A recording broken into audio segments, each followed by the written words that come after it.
presented by ENS Entertainment.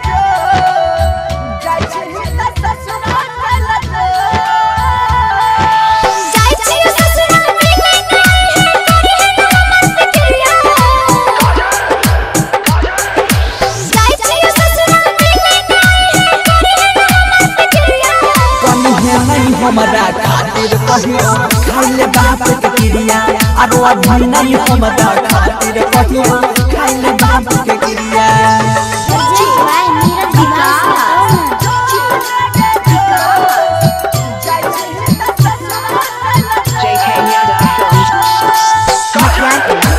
क्यों बनाया मुझे ऐसा, क्यों दिखाया मुझे वो खुशियाँ वो प्यार, ताकि आज तुम मुझसे कह सको कि वो सब झूठ ना और सच ये है कि आज तुम किसी और की बनना चाहती हो।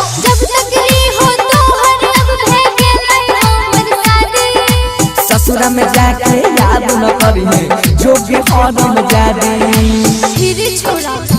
हमर पीछा छोड़ देने तोरा हम गोर लागे छियो हमर शादी भ गेले तुम सिर्फ मेरी हो और किसी की नहीं हो सकती। हम दोनों के बीच अगर कोई आया तो समझो वो मर गया। जब तकली हो तो हर अब भ गेले हमर शादी ससुरा में जाके याद न करिए जो भी औरम जादी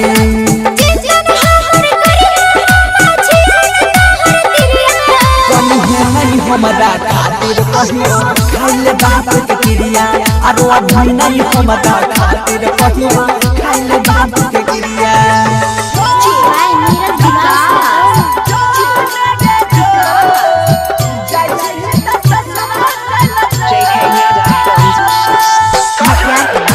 क्यों बनाया मुझे ऐसा, क्यों दिखाया मुझे वो खुशियाँ वो प्यार, ताकि आज तुम मुझसे कह सको कि वो सब झूठ ना और सच ये है कि आज तुम किसी और की बनना चाहती हो। बचपन के तू छी